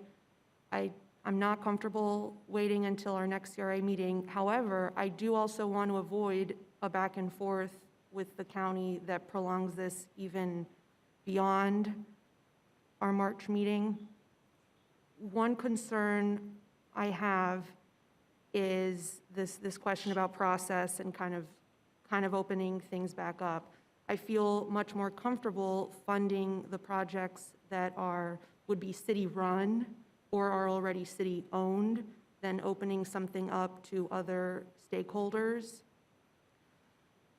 How would you feel if we were to provide, and I also have I share your question, Commissioner Richardson, or Board Member Richardson, about, what do we do to sustain these projects and where the plan is. How would you feel, Madam Chair, would you consider giving $1 million to Ashmore and $800,000 to Lemoyne? Well, I don't think Michelle would like that much, but. Well, I mean, I'm sure, and I understand, but I feel like Lemoyne went through this process already in applying, and so I feel like, and I do think that the question, of course, about equity and how we spread the resources is one that we must grapple with and must take more seriously now than ever.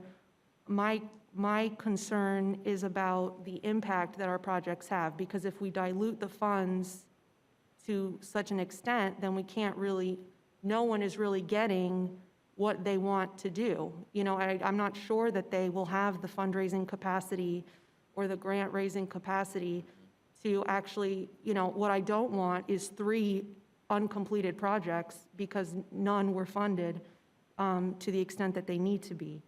So I would love to fund the challenge, but I would be more comfortable moving forward today and with funding the Ashmore. I would be comfortable funding the Ashmore project at $1 million and moving forward with Lemoyne at 800, but I would probably prefer to, even if we were, what about if we were to fund Lemoyne at 800,000 today, approve the scope, and then go back, or does this just get us in the same issue? Go back, I mean, I would like to see more from staff. I would feel more comfortable voting on giving Ashmore or the Health Department building any funding or consideration if we had a little bit more time to flesh out what the plan would be for those buildings.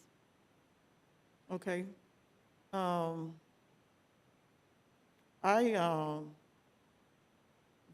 you finished? Yes. I'm gonna go Thank you. to the mayor for comment. I thought you wanted to say something. I do. Okay, yeah, I'm coming to you for comment. Great. I got to tell you, I'm getting really nervous now with the horse trading of round numbers at the dais of, well, I give you this if we can do that, I give you this. I really think that we should take a step back. I mean, I love the idea of the funding. I just think we should be more methodical. I'll give you a prime example. I mean, if we're going to have this conversation, I can make another great suggestion that maybe the city should buy the Taylor House from the Urban League, which is already a pre-existing museum, run it like we do the Riley House to continue our museum tours. I mean, there's other ideas out there, and I'm concerned about trying to make a decision on the fly right now with just round numbers. And then it's the whole question of, is the county even going to agree with us, or we're going to be back to square one? So I mean, I love everything that we're saying, but at the same time, I just want to make sure that we do this right. Absolutely. And I will say this, that the Taylor House was not one of the options presented here today. And, you know, I have done some research on all of these. And so I'm speaking from a position of the research that I've done and what I've heard from the community, not just now, but through the years. We are, you know, I hear ancestors calling out and say, what about us? What about us? So, you know, at some point in time, we've got to give an opportunity to do something about it, even if it's incremental. We need to do it, in my opinion. And I hope this doesn't appear to be horse trading, because these are real numbers and real people.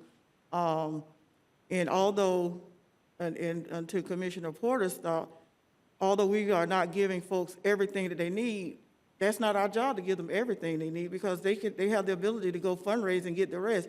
If you ever done fundraising, you get what you can get, and then you go try to figure out how to get the rest of it. And so I know they know how to do this, because it's costing more than $1 million to run Lemoyne in a year, and it's costing more than $1 million to run the challenges. And so they obviously have other funding mechanisms to do what they need to do. And the Taylor House is with another entity that gets complicated.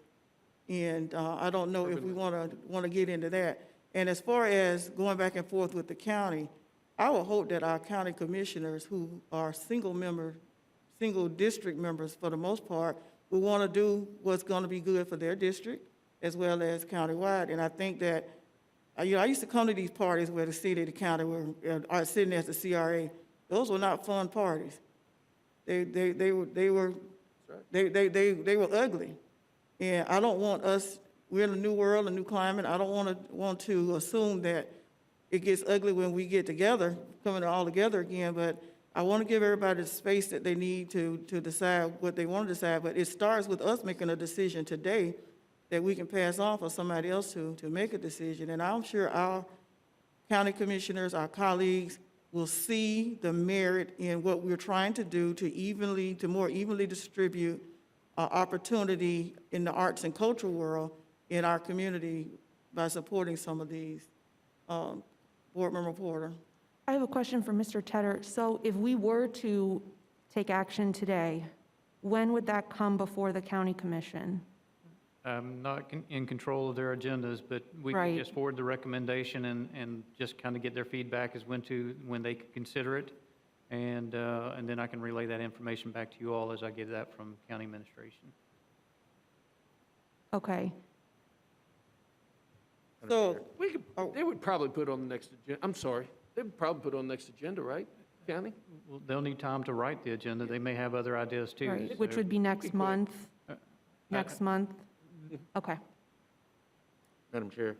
yes, I have strong reservations. I'm with the mayor on this, doing this thing on the fly this morning and making decisions this morning. I would be much more comfortable if we did take our time and bring this back at the next CRA meeting when we've had more input. But to do this on the fly here this morning at the Diaz, rather, this back and forth, I mean, because I could come up with some dollar figures that I could see and recommend how they're, I mean, I'm sure each one of us could do that. And I just don't think that this is the appropriate time or venue for that to happen. your reservations is well noted, but I think that we also need to remember that Lemoyne is trying to move forward quicker than March. I went over and I toured, in the building next door, sitting there waiting for an opportunity. We shouldn't do that to them. We've approved last night a permit for them to do their chain of parks. They're trying to move forward. We need to help them move forward.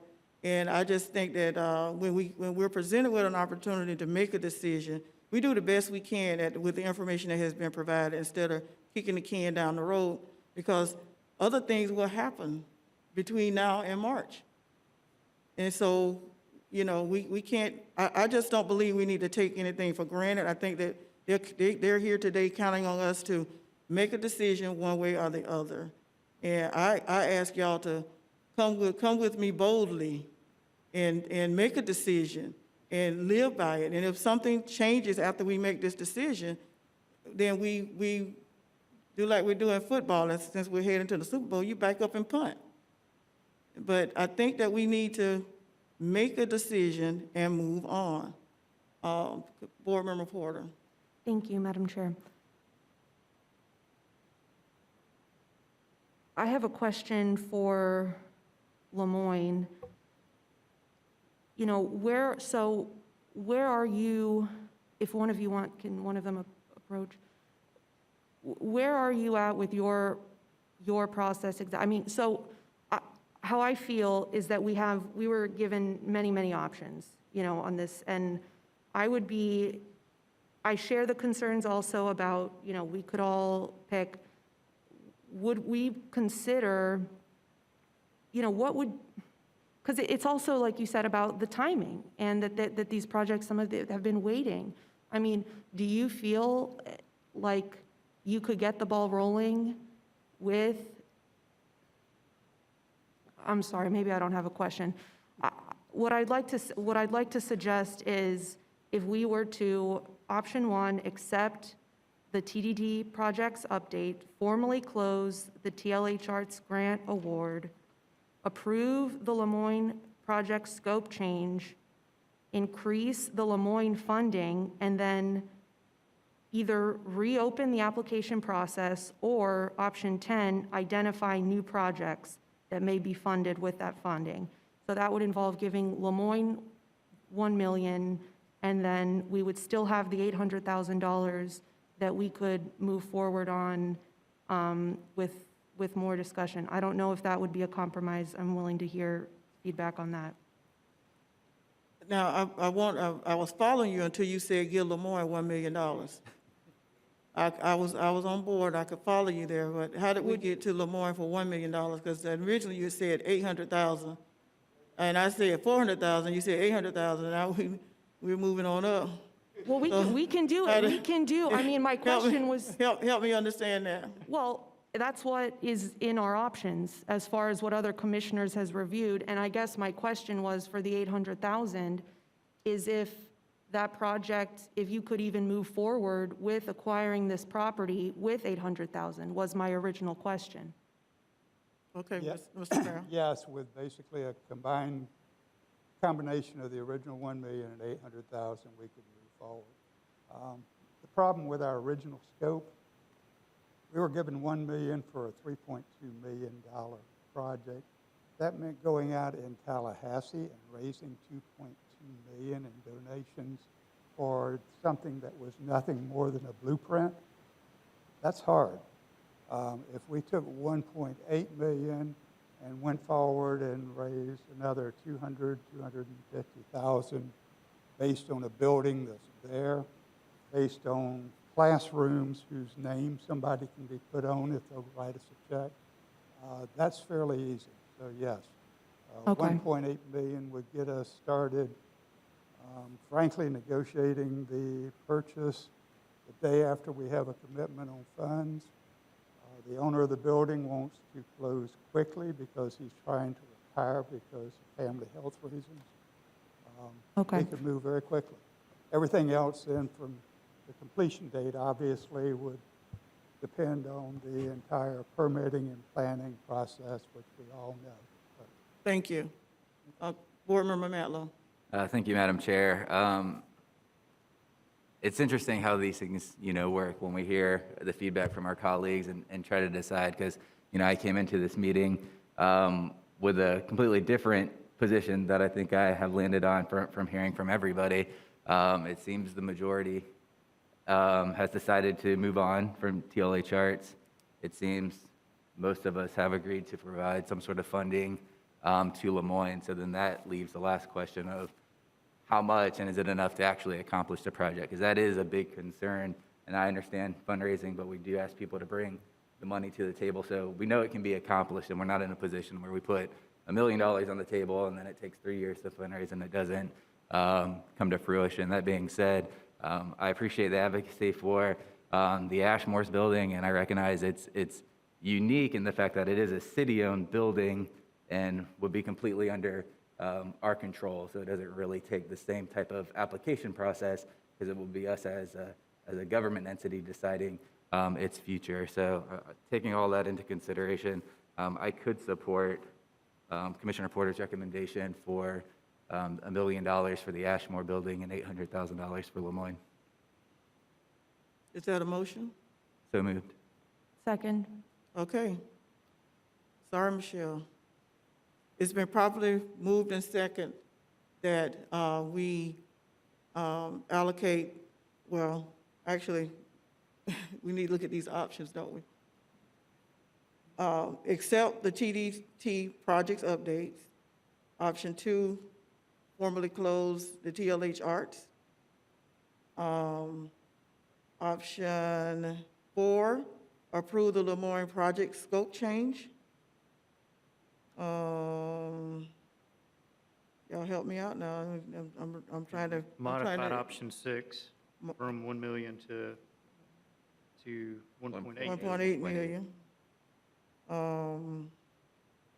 Option 9, do not reopen the application process. 10, identify a new project, meaning being the Ashmore project. Is that it? I think that's it. Madam Attorney? Is that your motion? Yeah, I think that captured the scope of it. Okay. Second. Okay, now, we had a second. You second hold, okay. All right, now for discussion, Mayor. All right, let me make sure I understand this. So we are cutting ties with TLH Arts. Don't say it like that. Don't say it like that. We are actually, we're gonna close out the project. We are withdrawing the funding from TLH Arts. We are moving forward with $1 million allocation from the CRA to the City of Tallahassee for the renovation of Ashmore's. And we're doing $800,000 for Lemoyne, 0 for the Challenger Learning Center, and 0 for the Health Department building downtown. That about sums it up. Okay, and we're moving forward with the change of scope. Yes. Okay. I can't support the motion, respectfully. I'm going to have to vote against it. I am 100% committed, I'm looking you straight in the eyes, to Ashmore's, and we're going to make it happen. I have a hard time with us as the CRA writing $1 million check to us as the City of Tallahassee. And I think that that might raise some questions as well out in the public. But I understand it'll probably pass. Madam Chair. Thank you, Mayor. Thank you. Thank you for your. I also have a hard time because there are other organizations that I think that should receive some of the funding as well. So I'm going to respectfully not support the motion on favor. Okay, thank you.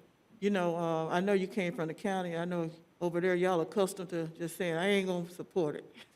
But you know, from the county, y'all just used to saying, I ain't gonna support it. But you don't have to do it over here. It's okay. We accept it.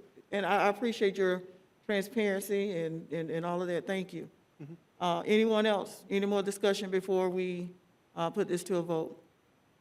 All in favor of the motion on the floor, let it be known by saying aye. Aye. All opposed? Aye. Okay, so it passes 4-1. And congratulations and Godspeed on these projects. Commissioner Board Member Matlow. Thank you, Madam Chair. And I know that these are difficult conversations to have, but I did want to propose two other things. I'm not sure if there's any, we don't follow the downtown CRA funding quite as bit because we've all been committed to the Southside. So Wayne, I was wondering if we could look if there's any funding within the downtown to help the Challenger Learning Center in the future, if that option could be explored. And then I also wanted to recommend the CRA approved a feasibility study with the Johnsons in Town South for a similar concept to what TLH Arts was. And I want to recommend maybe there could be find some synergy for a combined project in the future that can bring that to fruition with more partners and come back to the CRA for funding outside of the scope of the TDT money, but inside the scope of the CRA. Thank you. Okay, I want to make sure I understood that last part, because I'm not sure if I understood. I understood the part about looking at the downtown CRA to see if there's opportunity for the Challenger Learning Center, but what was the rest of that? I was just saying that the TLH project with recording studios is similar to the proposal we heard in the Town South Shopping Center. And I'm just putting that out as an olive branch, and maybe TLH Arts may want to reach out to them and see if there's the ability to work together in the future. Okay. But no motion or direction from this board at this time. All right. Okay. That was a nice spirited discussion. Thank you, colleagues, for walking with our vision. It's not mine anymore, it's ours. Moving on to the next agenda item, 9.02, fiscal year 2020, City of Tallahassee CRA budget closeout. Ms. Curtis?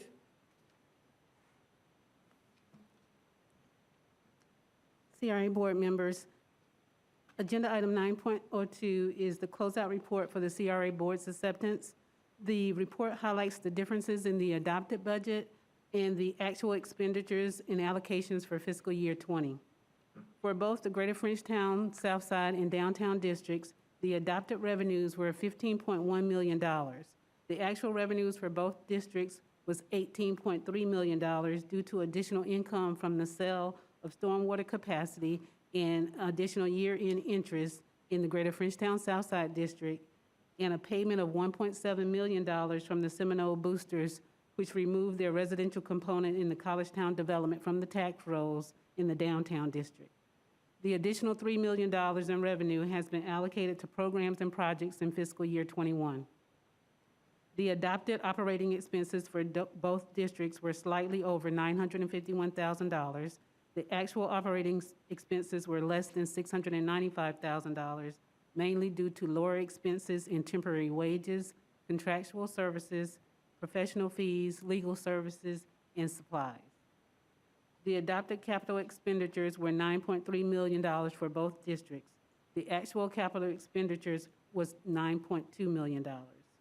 There's a breakdown of the revenues, personnel and operating expenses, and capital expenditures included in your agenda item in attachments 1 and 2, and I'll be glad to go over that in detail for you if you have any questions.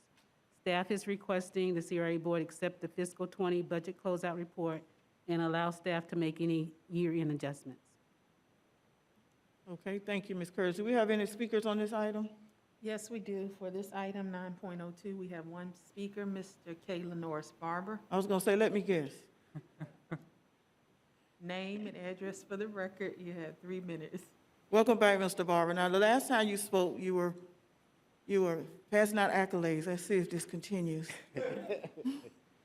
Okay, Kayla Norris Barber, 527 West Brevard Street. Since 2015, I brought to your attention that there's something not quite right about the cost allocation of the administrative and operating expense for the CRA. Going in, the CRA allocates the larger portion of the A&O expense to the Frenchtown district. But when they have monies left over, they give the bulk of the money that's unspent to the downtown district. It's just prejudicial. And doesn't seem to be an allocation method established. So what I'm asking is that you all establish some type of cost allocation method for A&O expense that's connected to some rational nexus.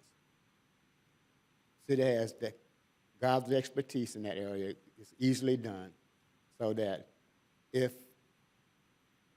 CRA staff is spending more time in Frenchtown, which by their allocation, they are. But if you look at the visual on the ground, you would say, how? Because most of the development in the CRA has been downtown. And you look at Frenchtown, there's basically nothing. You don't see anything coming out of the ground. So let's take a strong look at it. Let's make it equitable. Let's make it fair. And when money is left over, let's not enrich the downtown district at the expense of Frenchtown. Thank you. Thank you, Mr. Barber. Are there any other speakers? That completes the speakers for 9.02. Okay. Are there any public, oh, I'm sorry, we need to deal with the options. Board discussion? I'd move staff recommendation on option number 1, Madam Chair. Second. Okay, it's been properly moved and second that we accept staff recommendation for option number 1. That was made by Board Member Richardson, seconded by Board Member Matlow. All in favor, say aye. Aye. Aye. All opposed? Thank you. Okay, are there any public comments on any non-agenda items? Yes, we have two public speakers for 10.01, 9 agenda items. The first speaker we have is Mr. Whitfield Leland, followed behind Mr. Stanley Sims. Okay. Mr. Leland, your name and address for the record, sir, and you'll have 3 minutes.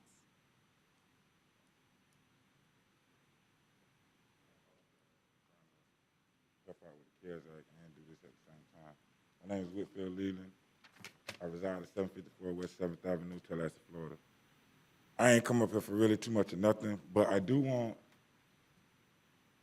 us to, the comment you just made about you don't want to take $1 million out of CRA and give it to the city. Y'all do that all the time. So for me, that's an excuse. And my thing is, I know last year we revisited, we looked at, if I'm not mistaken, because I talked to your Mr. Richardson assistant today, we looked at reforming the CRA.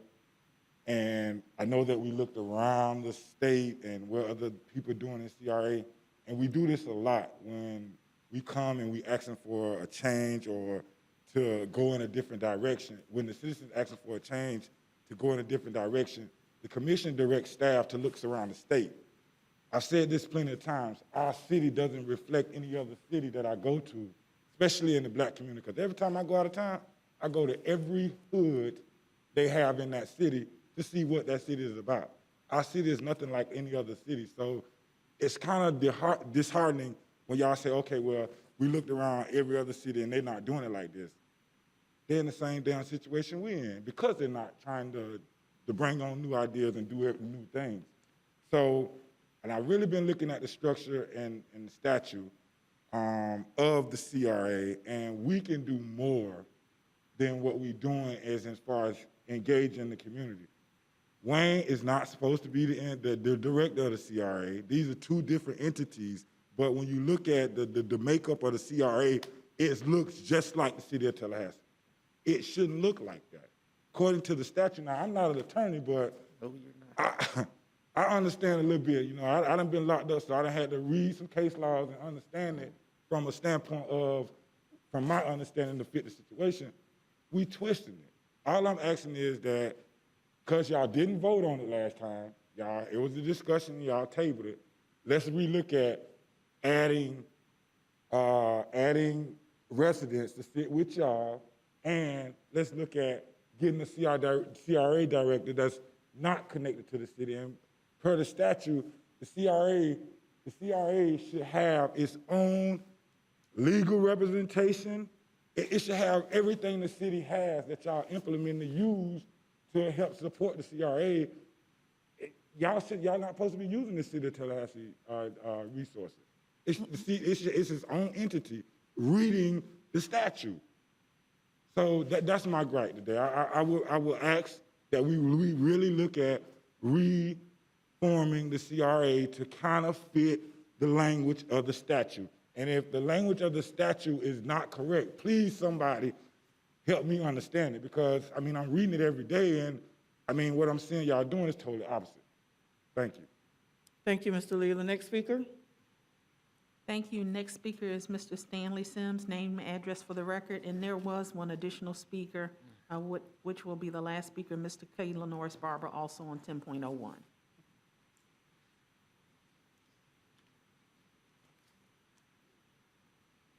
I remember when you were elected, Madam Chair. Me too. Your first budget retreat over there at Smith-Williams. I quoted Barbara Jordan, I'm going to quote her now. America is only as good as is promised. Promises have been made, and lies have been told. Now, that's just a fact. I can't clean up tomorrow, but I can sure pick up some paper today. What are you saying?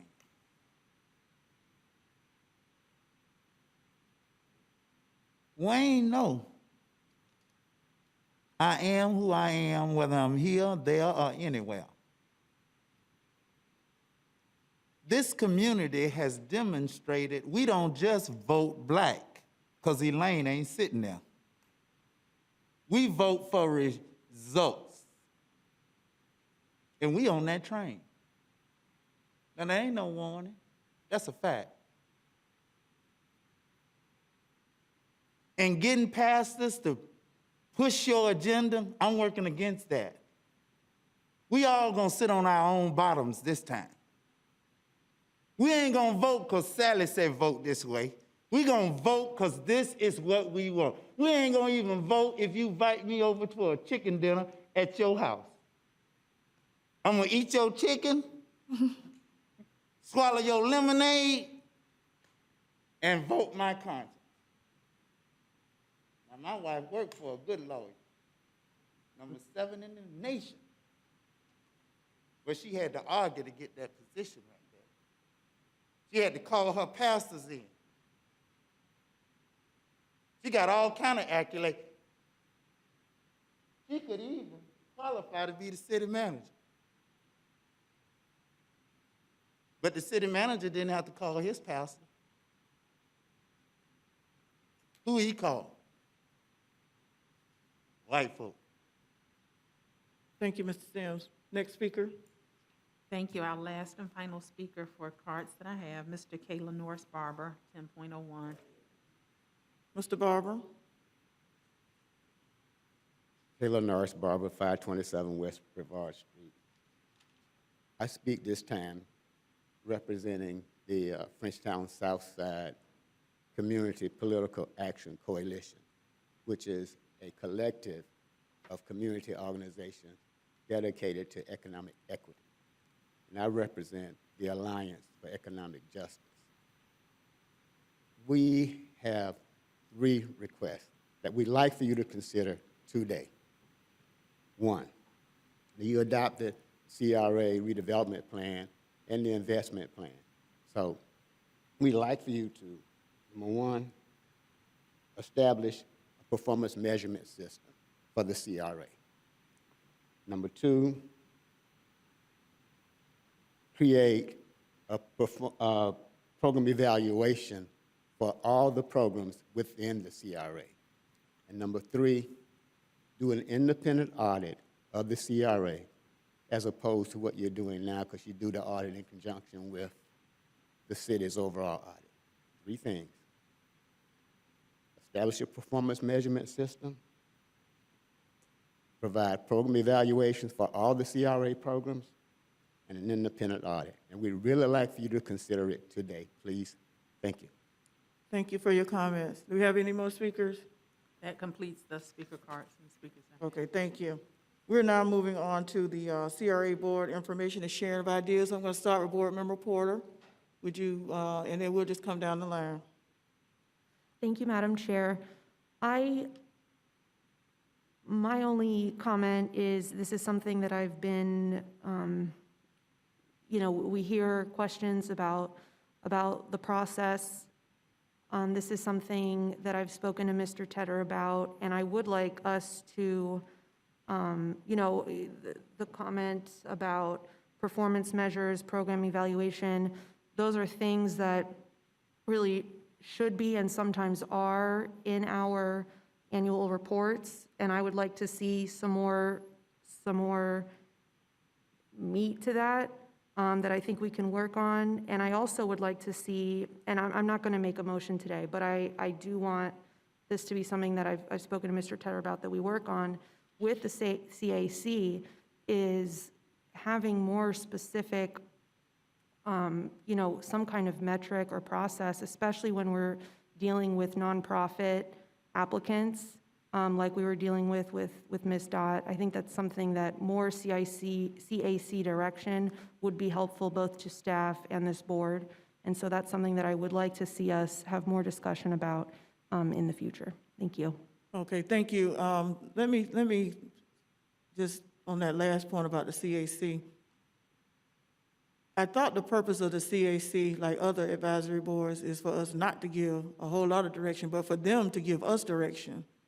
So I don't know where that would go, but I thought that was what we were trying to do with the Citizens Advisory, all the boards, is for them to do some research, do some work with the information that's provided, and come back to us with advice that we take under advisory, and not that we have to accept their recommendation, but we take it under advisement to help make decisions. So I don't want us to restrict or tie up our advisory boards, and I'm sure that's not what you meant, so please give further clarification. Yeah, no, it would ultimately be their decision if they want to move forward with something, but I've spoken to some of the CAC members, and I have served on advisory boards, and there are times where we would like to know how we can be more helpful to the commission, and these are things that even amongst themselves, they've disagreed on. So I would just like to see that. I just want to let you know that's a conversation that I'll be pursuing with our CAC chair to see how she feels about that, because it's something that I've heard expressed by CAC members and also by our staff to help us, and by the community, that there be more predictability in the way that we make funding decisions, especially when it comes to nonprofits where, some of these unique projects where there isn't the same tax benefit that is typical of why we even have CRAs in the first place. So I also worked at the CRA, so these are things that I have seen, and I think ultimately it would be the CACs at their discretion if that's something they want to move forward with, but it's something that I hear you. I'll have that discussion with them. I hear you, and we'll move on, but I do know, and I'm looking at Wayne and staff, that the nonprofit issue was taken to the CAC, and the CAC, what did they decide? They struggled with it. This was during the infrastructure investment plan, or the investment plan, the 5-year strategic investment plan. And we asked them and say, hey, we don't have much guidance on nonprofits when they come in. Can you give us some guidance regarding, you're looking at operating costs, or you're looking at grant facade programs? At that meeting, they said, well, let's just take them case by case. And maybe they need a couple of cases to come through them. I know this is a relatively new committee. So maybe it will take a couple more of these coming through when they say that, okay, let's develop some strategy as these things are coming through. Okay. And I wanted to explore that a little bit, Board Member Porter, because I was aware of some of that conversation. And for those who are listening and watching, I wanted them to know that there's some reason for the lack thereof because of some of the previous discussion. So your point is well taken, and we look forward to having, hearing and having more discussion. Thank you. Board Member Richardson? Thank you. Board Member Matlow? Thank you. No, I don't have anything to add. It's been a great meeting, and we'll see you next time. All right, thank you. All right. Hearing no further discussion, I want to thank everyone for tuning in. Thank everyone for being here. Best wishes for your projects and getting things done in our community to continue to make our community grow and thrive and continue to make us proud. And thank you to the staff, the CRA staff. Thank you for your tireless efforts of doing what you do. I know sometimes it may appear to be thankless, but I, for one, and I'm sure everybody up here, thank you for what you do, and please continue to do it. Mr. Kraft, this is unusual, but we're gonna allow. I just wanted to say thank you to all of you. We appreciate your support, and we will make you proud. All right, thank you. Thank you all again. Meeting is adjourned.